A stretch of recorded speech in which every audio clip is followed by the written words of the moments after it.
Ce document est produit par l'Université Joseph Fourier Grenoble 1 en collaboration avec la région Rhône-Alpes et l'Université numérique francophone des sciences de la santé et du sport. Bonjour, je suis Claire Durmort, maître de conférence à l'Université Joseph Fourier et rattachée à l'UFR de pharmacie. Dans ce cours sur le cytosquelette, je vais vous décrire successivement chaque type de fibre qui compose ce cytosquelette et les fonctions cellulaires qui y sont associées. Dans un premier temps, nous allons démarrer par le cytosquelette d'actine. Les cellules sont soutenues par un squelette que l'on appelle cytosquelette, cyto étant l'origine étymologique du mot cellule. Dans la cellule, 3 types de fibres différentes composent le cytosquelette. Premièrement, il y a les microfilaments d'actine. Sur la photo de microscopie à fluorescence présentée ici, qui représente une cellule endothéliale adhérant sur un support plastique, ce réseau de microfilaments a été coloré par un fluorophore émettant une fluorescence verte. Et on voit bien qu'il est réparti sous forme de fibres dans tout le cytoplasme. Ensuite, il y a un deuxième réseau que l'on appelle les microtubules et qui n'apparaissent pas sur cette photo car ils n'ont pas été colorés. Finalement, il y a les filaments intermédiaires qui ici sont colorés en rouge et vous pouvez voir qu'ils s'étendent du noyau représenté en bleu jusqu'à la membrane des cellules. Ces 3 types de fibres, bien que différentes et ayant des fonctions différentes, sont toutes les 3 constituées d'un assemblage complexe de petites sous-unités de protéines simples, et ces petites sous-unités de protéines simples s'organisent en structures polymériques. Les microfilaments sont composés d'une protéine nommée actine. Ils s'organisent en structures légèrement hélicoïdales d'un diamètre de 5 à 9 nanomètres. Sur cette image de microscopie électronique que vous voyez à gauche de la diapositive, vous pouvez voir l'aspect fibreux de ces microfilaments, alors que sur l'image de droite, où la cellule a été observée en microscopie à fluorescence, vous pouvez distinguer différentes structures en fibres longitudinales ou bien en réseaux plus enchevêtrés, comme on voit dans la partie gauche de la cellule fluorescente. On verra plus loin quelles sont ces différentes structures. Donc, cette actine qui compose les microfilaments est une protéine globulaire et vous pouvez facilement voir cela sur la structure tridimensionnelle qui est présentée à droite de l'image. On appellera cette actine actine G pour globulaire. Elle est très conservée entre les espèces. Jusqu'alors, on a identifié 7 isoformes d'actine selon les spécificités cellulaires. Ces 7 isoformes sont notées alpha, bêta et gamma-actine. Cette actine globulaire est composée de 375 acides aminés, ce qui fait des protéines d'un poids moléculaire d'environ 45 kDa, et donc qui varie entre 42 et 47 selon les isoformes d'actine. Cette protéine est retrouvée sous forme soluble dans le cytoplasme des cellules. Depuis la résolution de la structure tridimensionnelle, on sait que la molécule est formée de 2 lobes et d'une crevasse entre ces 2 lobes qui contient un cation divalent, soit le Mg2+, soit le Ca2+, et un site de liaison à l'ATP ou à l'ADP. Donc, dans le cytoplasme des cellules, on pourra retrouver de l'actine G sous forme actine G ATP ou bien sous forme actine G ADP. Les monomères d'actine G s'associent spontanément en polymères homogènes non covalents qui forment un filament, comme est représenté sur cette diapositive. Ces filaments sont flexibles et capables de torsion, et ce qui permet un arrangement en structure ordonnée. In vitro, l'assemblage des monomères d'actine G en filaments se fait en une succession de 3 étapes fondamentales, plus ou moins lentes, qui sont sensibles à différents paramètres comme la force ionique, la présence d'ions divalents, la nature du ligand nucléotidique selon s'il est ATP ou ADP, et enfin Cet assemblage est sensible à la concentration critique en actine, dont on va parler dans une diapositive suivante. La première étape est relativement lente et consiste en l'association de 3 ou 4 monomères d'actine en noyau. On va appeler cette étape l'étape de nucléation. Elle est une étape limitante à la polymérisation du filament d'actine. Ensuite, les monomères d'actine sont ajoutés à une ou bien aux 2 extrémités du noyau, selon les concentrations d'actine G présentes dans l'environnement, ce qui permet une élongation d'un filament. Cette étape est une étape extrêmement rapide. Les caractéristiques cinétiques sont différentes selon si l'on considère une extrémité ou l'autre extrémité du filament. La polymérisation de l'actine s'accompagne d'une hydrolyse différée de l'ATP en ADP plus phosphatine organique, c'est-à-dire que cette hydrolyse a lieu alors que le monomère d'actine est déjà incorporé dans le microfilament depuis un certain temps.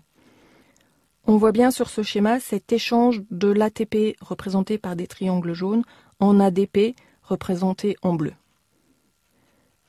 Enfin, in vitro, on arrive à un état d'équilibre qui dépend de la concentration d'actine disponible. Dans cet état, au fur et à mesure que le filament polymérise à une extrémité, il se dépolymérise à l'autre. L'assemblage des monomères d'actine à une extrémité du filament existant se fait toujours dans la même orientation. Si l'on regarde l'extrémité du filament qui est située à droite de l'image, les monomères d'actine sont toujours présentés dans le même sens, c'est-à-dire avec la cavité capable de lier l'ATP tournée vers la gauche. Cela confère au filament d'actine une polarité structurale et on aura une extrémité qui sera notée plus et qui est dite bout barbu ou bout barbé, à droite de l'image, et l'autre extrémité, celle qui est à gauche de l'image, est notée négative ou dite bout pointu ou bout pointé. Cette dénomination est due à la forme en pointe de cette extrémité à gauche de l'image. La vitesse de polymérisation de l'actine est 5 à 10 fois plus rapide à l'extrémité barbue du filament d'actine qu'à l'extrémité pointue. Et cette polymérisation dépend de la concentration en actine G présente. Cela va aboutir à la notion fondamentale de concentration critique. Alors qu'est-ce que c'est que cette concentration critique? C'est la concentration en monomère d'actine G qui est présente et qui est nécessaire pour permettre la polymérisation du filament d'actine. Cette concentration critique est différente selon l'extrémité du filament. En effet, si on regarde dans un premier temps ce qui se passe à l'extrémité positive du filament d'actine, représenté ici en bleu, en présence de monomères d'actine, dès que cette concentration va être supérieure à 0,1 micromolaire, cette concentration va être appelée concentration critique positive, les monomères d'actine vont s'ajouter à l'extrémité du filament en provoquant son allongement, donc du côté positif du filament. Maintenant, si on se focalise sur l'extrémité négative, qui vont être représentées ici en orange, les monomères d'actine restent sous forme monomérique tant que la concentration d'actine G ne dépasse pas 0,8 micromolaire. Ensuite, à des concentrations supérieures à 0,8 micromolaire, qu'on va appeler la concentration critique négative, la polymérisation peut se faire à l'extrémité négative et le filament d'actine s'allonge. Donc, si on récapitule, à l'extrémité positive, la polymérisation a lieu dès que la concentration environnante est supérieure à 0,1 micromolaire. À cette concentration-là, l'extrémité négative non seulement ne peut pas polymériser, mais en plus, elle se dépolymérise. À l'extrémité négative, la polymérisation n'a lieu que lorsque une concentration environnante en monomère d'actine est supérieur à 0,8 micromolaire. Dans ce cas, le filament polymérise aux deux extrémités. Le phénomène qui se met en place à une concentration comprise entre 0,1 micromolaire et 0,8 micromolaire est appelé phénomène de tapis roulant. Et nous allons le développer dans la diapositive suivante. Donc, comme je viens de le dire dans la diapositive précédente, pour une concentration d'actine G intermédiaire entre la concentration critique positive, c'est-à-dire 0,1 micromolaire, et la concentration critique négative, c'est-à-dire 0,8 micromolaire d'actine G, le filament d'actine polymérise à l'extrémité positive et se dépolymérise à l'extrémité négative. Et cela se passe à une vitesse équivalente aux deux extrémités. Si on focalise notre attention sur les trois monomères d'actine qui sont représentés ici en violet, au bout d'un certain temps, comme le filament s'allonge sur le côté droit, donc à l'extrémité positive, et se rétrécit, dépolymérise à l'extrémité négative, ce trio d'actine se déplace dans le filament alors que la longueur totale du filament est conservée. Cela donne le sens de l'élongation du filament. Donc je viens de vous décrire ce phénomène de tapis roulant in vitro, mais il se met également en place dans la cellule et permet par exemple aux cellules de migrer sur leur support, et on verra cela dans le chapitre concernant les fonctions du cytosquelette d'actine. Dans la cellule, la dynamique de la polymérisation d'actine dépend non seulement de cette concentration critique en monomère d'actine G que je viens de vous décrire, mais elle est aussi régulée par de nombreuses protéines qui vont être impliquées soit dans l'architecture des filaments, soit dans la polymérisation. Ces protéines qui jouent un rôle dans l'organisation du cytosquelette d'actine sont de deux types. Nous avons d'une part des protéines de réticulation qui sont présentées sur cette diapositive et d'autre part des protéines de stabilisation. Les protéines de réticulation sont diverses, mais elles ont toutes une caractéristique commune, comme on le voit dans ce tableau. Cette caractéristique est qu'elles possèdent toutes un ou plusieurs domaines de liaison à l'actine qui sont représentés schématiquement par les rectangles verts. Ces protéines ont des poids moléculaires extrêmement variés et fonctionnent soit à l'état de monomère, comme par exemple c'est le cas pour la fimbrine, la première qui est décrite dans ce tableau, soit sous forme de dimère, et par exemple c'est le cas de l'alpha-actinine. La longueur et la flexibilité de ces protéines de liaison vont être déterminantes pour l'organisation des filaments d'actine en un réseau d'actine qui va être soit des faisceaux parallèles, soit des faisceaux contractiles, soit des réseaux de mailles. Les faisceaux parallèles sont composés de petits filaments d'actine orientés dans le même sens, et on voit ici à gauche de la diapositive les deux filaments d'actine dont l'extrémité positive est présentée vers le haut. Ces faisceaux parallèles sont maintenus dans cette position grâce à des petites protéines de réticulation courtes, comme la fimbrine. Ils sont en général attachés à la face interne de la membrane et permettent de supporter de façon mécanique la membrane plasmique. L'extrémité positive est le lieu d'une polymérisation et dépolymérisation très rapide des filaments. Et ces filaments, on les retrouve la plupart du temps dans les filopodes et dans les microvillosités. La deuxième structure que l'on retrouve dans la cellule sont des réseaux de mailles qui sont formés de longs filaments localisés dans le cytosol qui s'entrecroisent avec des angles de 90 degrés. Cette structure est peu compacte et est obtenue grâce à de longues protéines adaptées aux orientations orthogonales du réseau, par exemple la filamine. Ces réseaux de mailles sont présents dans les lamellipodes et ils forment également le cortex cellulaire. Le troisième type d'architecture de filaments d'actine retrouvés dans les cellules sont les faisceaux contractiles, qui sont également des fibres parallèles, mais cette fois-ci orientées tête-bêche, c'est-à-dire que les extrémités positives vont se trouver dans les zones opposées des filaments. Les fibres ont donc une polarité opposée et sont maintenues par des protéines de type alpha-actinine. Elles sont alignées avec un espacement lâche et peuvent se contracter par glissement grâce à la présence de myosine, et sur cette diapositive, il s'agit de myosine 2. Elles sont le composant des fibres de tension, qu'on appelle également les fibres de stress, la ceinture d'adhérence, les anneaux mitotiques et également les points focaux. Ces différentes structures du réseau d'actine ont des localités différentes dans la cellule. Sur cette image en microscopie à fluorescence, la cellule adhérant sur son support a été colorée par un colorant de l'actine vert et vous pouvez donc visualiser ce réseau d'actine. On peut distinguer aux extrémités des cellules, par exemple sur la portion de cellules qui est dans la partie droite de l'image, des extensions de la membrane en forme de doigt très fin que l'on appelle des filopodes. Ces filopodes sont composés de faisceaux parallèles que je viens de vous décrire et apparaissent sur le bord principal de la cellule lors de la migration cellulaire.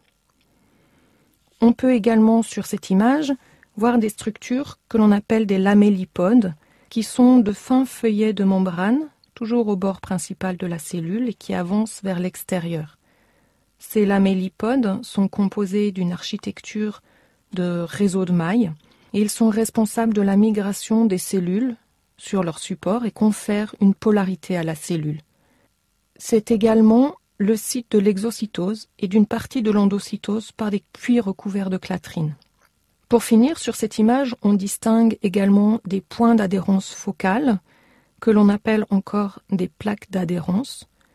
Ces plaques vont permettre d'une part l'ancrage du bord de la cellule au substrat et d'autre part l'ancrage des fibres de stress qui sont composées de faisceaux contractiles et qui vont permettre à la cellule d'avancer sur le support. Donc nous venons de voir quelles étaient les différentes protéines de réticulation du réseau d'actine et l'influence sur l'architecture de ce réseau. Voyons maintenant des protéines de stabilisation.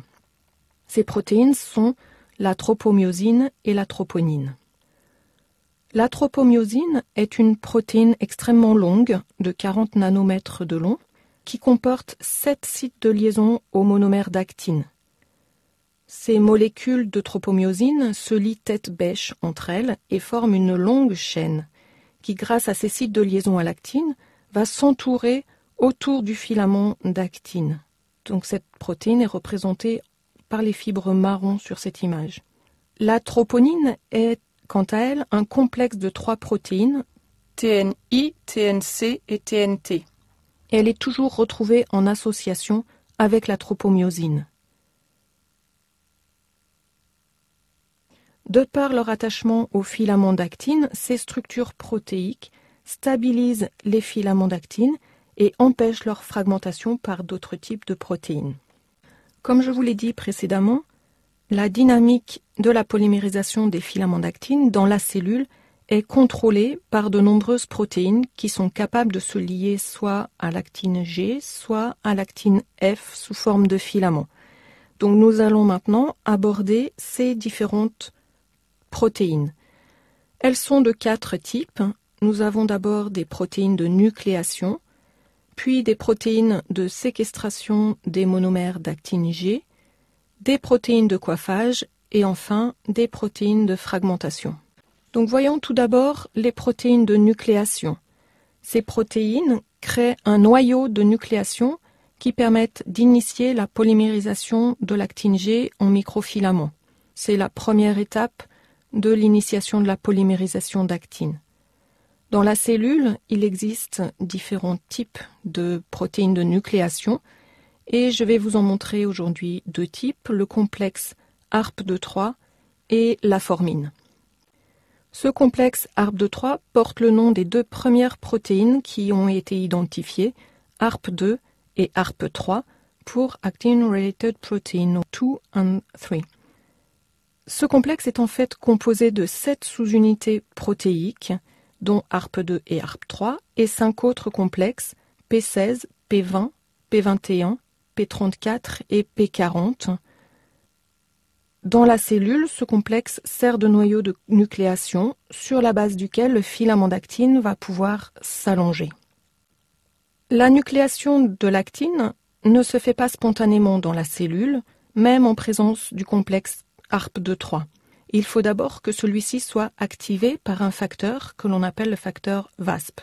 Les protéines de la famille de ces VASP possèdent un domaine de reconnaissance à des petites protéines G de type CDC42 et un domaine de liaison au complexe ARP2-3. Lorsque les petites protéines G sont activées dans la cellule par un stimuli extracellulaire, ils induisent une cascade de signalisation. CDC42 activé va phosphoryler dans un premier temps VASP. VASP va pouvoir se fixer à ARP2-3 et cela entraîne un changement de conformation du complexe ARP2-3 qui va permettre de fixer un monomère d'actine G. Cela va permettre d'initier la nucléation du noyau d'actine et l'assemblage successif d'actine G à l'extrémité barbue du filament. Donc, ces deux protéines ARP2 et ARP3 agissent comme premier monomère du filament. Les monomères d'actine sont ensuite donc incorporés à l'extrémité barbue et le complexe reste attaché à l'extrémité pointue du filament d'actine. Cette extrémité pointue devient coiffée. ARP2-3 peut également fonctionner d'une autre façon. Il peut se fixer à un filament d'actine déjà existant avec un angle de 70 degrés et permettre l'élongation d'un nouveau filament. On dit dans ce cas que ARP2-3 joue un rôle de branchement de filament. Cela donne naissance à une structure de l'actine en réseau de mailles, comme on a vu précédemment. Et ces réseaux vont être retrouvés dans les lamellipodes lors de la migration cellulaire. La formine est également une protéine de nucléation.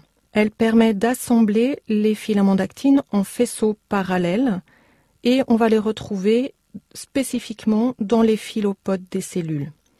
Cette protéine se présente dans la cellule soit sous forme active, soit sous forme inactive. Dans la forme inactive, représentée ici à gauche de la diapositive, la protéine est repliée sur elle-même. Cette protéine possède un domaine RBD pour Raw Binding Protein, qui va donc être susceptible de lier les petites protéines G de la famille des Rho-GTPases. La formine possède également deux domaines riches en proline, FH1 et FH2. FH1 est capable de lier la profiline, une autre protéine impliquée dans la polymérisation de l'actine dont on parlera plus loin, alors que FH2 est un centre nucléateur. Quand Rho-GTP se lie au domaine RBD de la formine va être activée et elle se déplie, ce qui permet à la profiline, représentée ici en jaune, chargée d'un monomère d'actine G en rouge, de se fixer à FH1.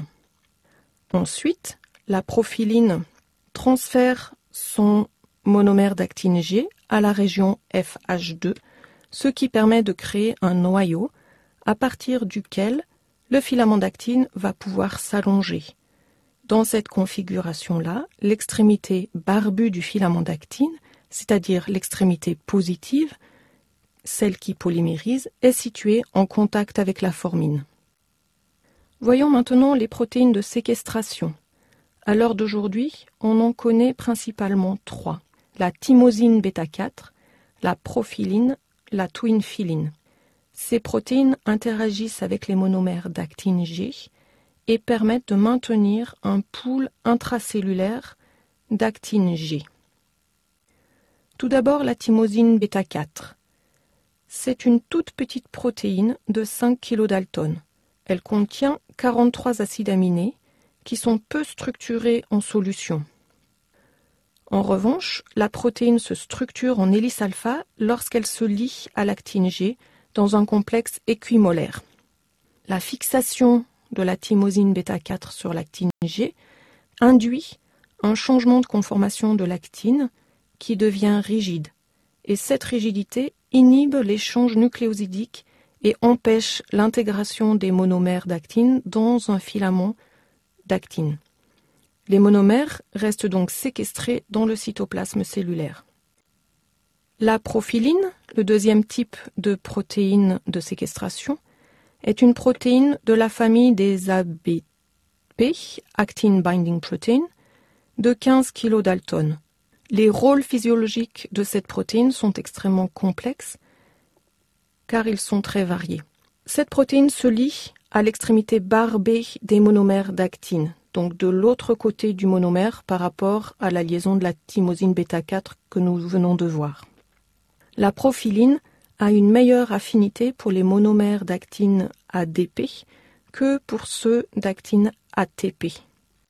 Voyons un peu plus en détail l'impact de la profiline sur la polymérisation d'actine, car ses rôles sont variés et peuvent paraître parfois contradictoires.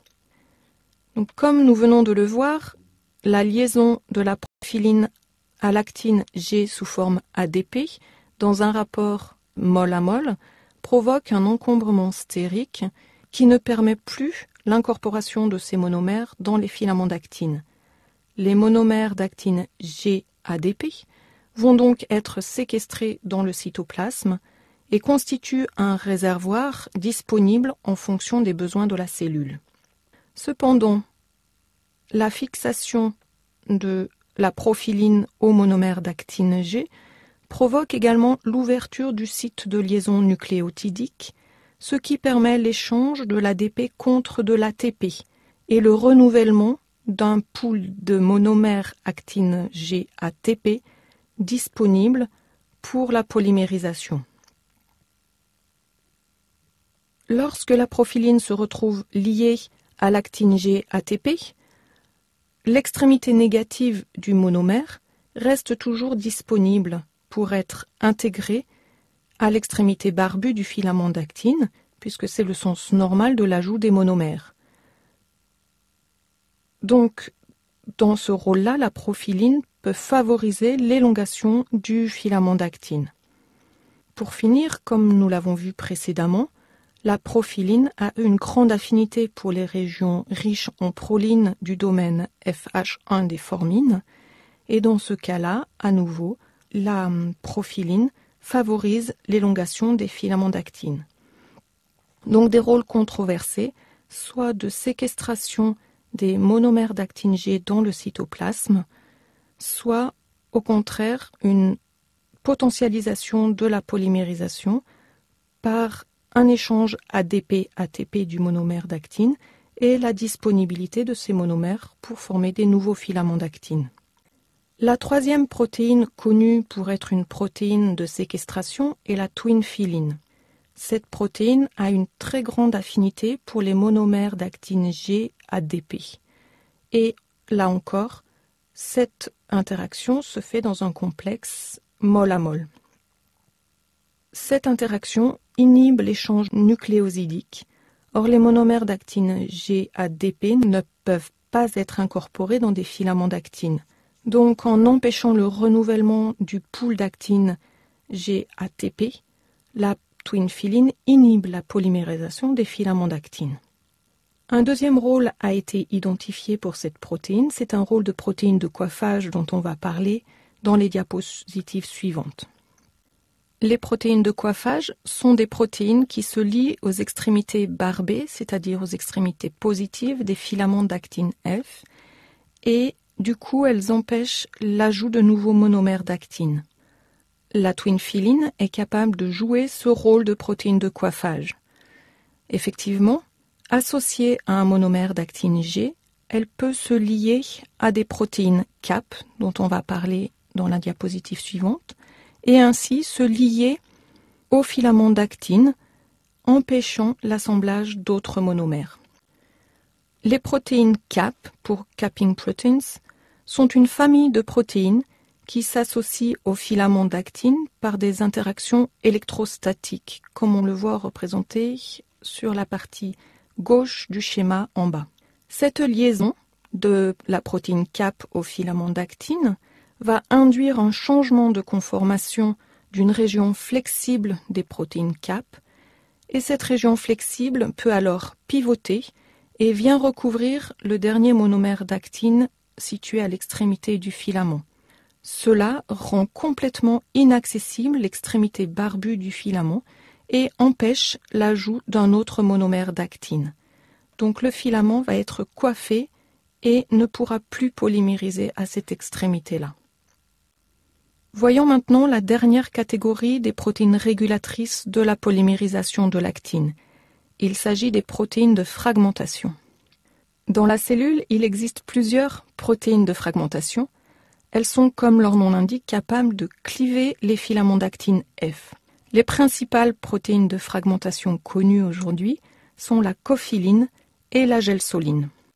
La cophiline est une protéine de la famille des ADF pour Actin Depolymerization Factor. Elle est régulée par des kinases et des phosphatases cellulaires qui vont soit la phosphoryler et donc la rendre inactive, soit la déphosphoryler et la rendre active. Donc, sous forme activée, c'est-à-dire sous forme déphosphorylée, la cophiline se lie le long des filaments d'actine et cause la dépolymérisation de ces filaments déjà existants. C'est ce qui est représenté sur cette diapositive.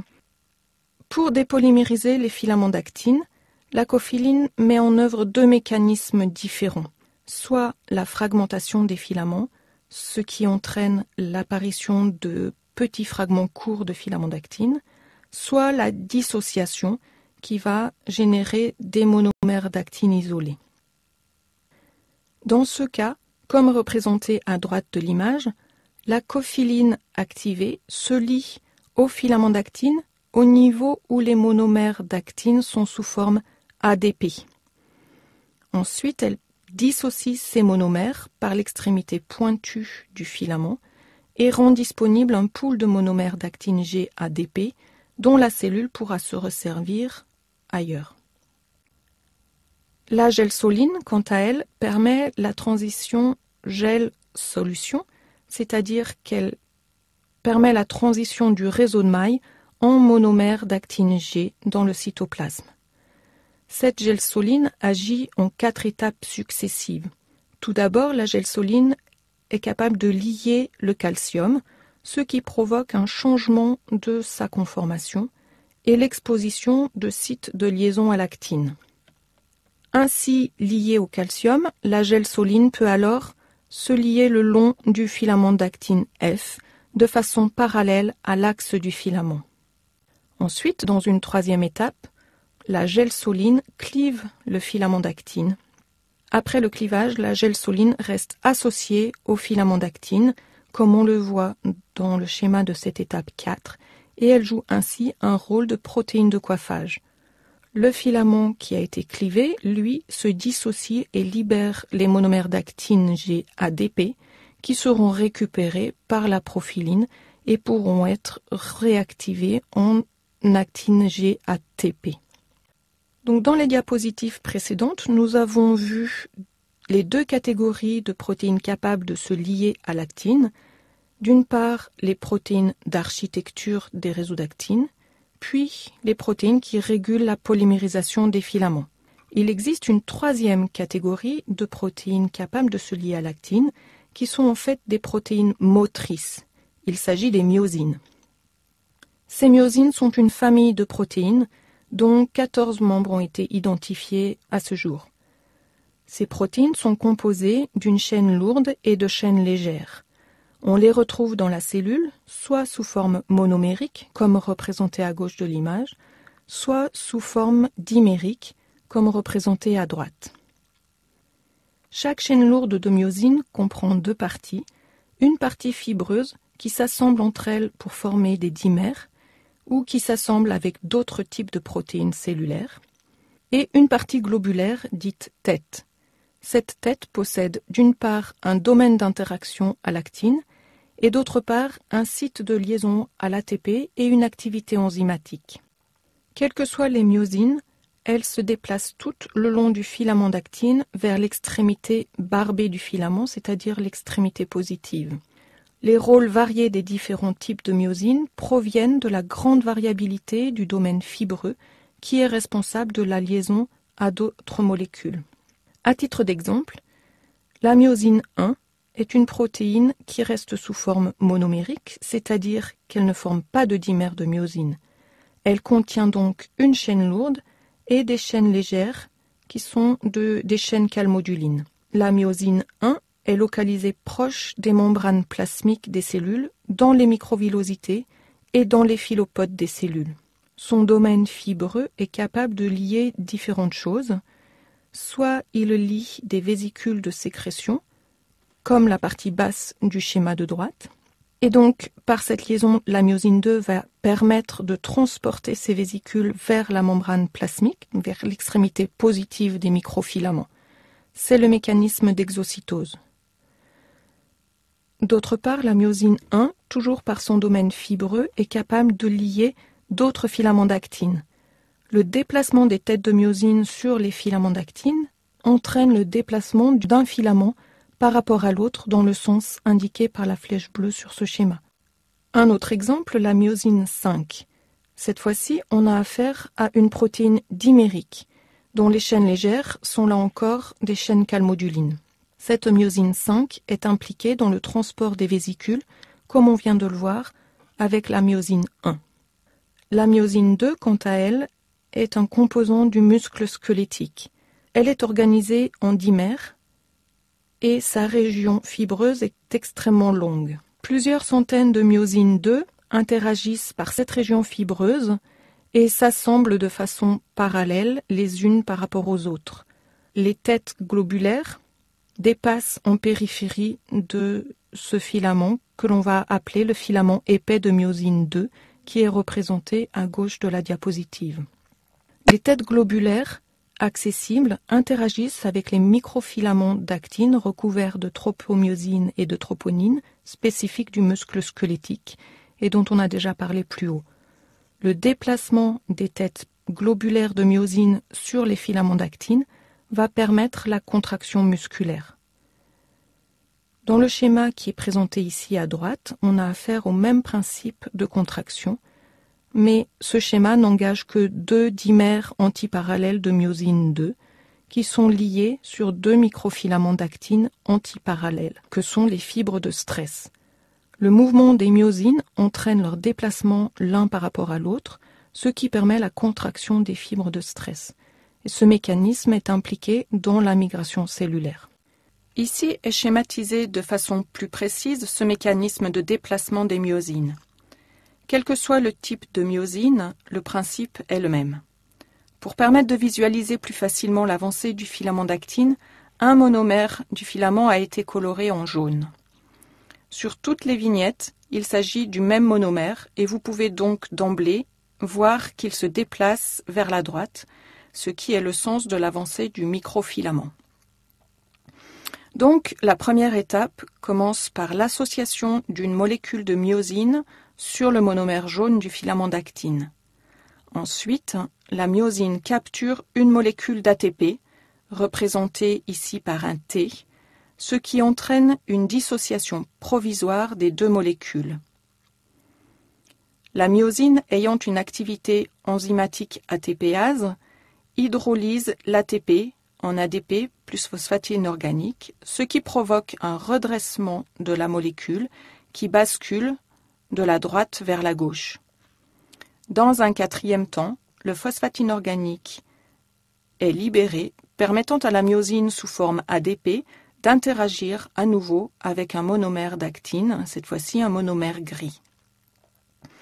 Finalement, l'ADP est relâché, ce qui permet à la myosine de reprendre sa conformation initiale, et cela engendre de l'énergie cinétique qui fait avancer le filament d'actine et le cycle recommence. Donc dans ce premier chapitre sur le cytosquelette, je viens de vous décrire la structure et la dynamique des microfilaments d'actine. Dans le chapitre 2 de ce cours, nous verrons les fonctions de ce cytosquelette d'actine.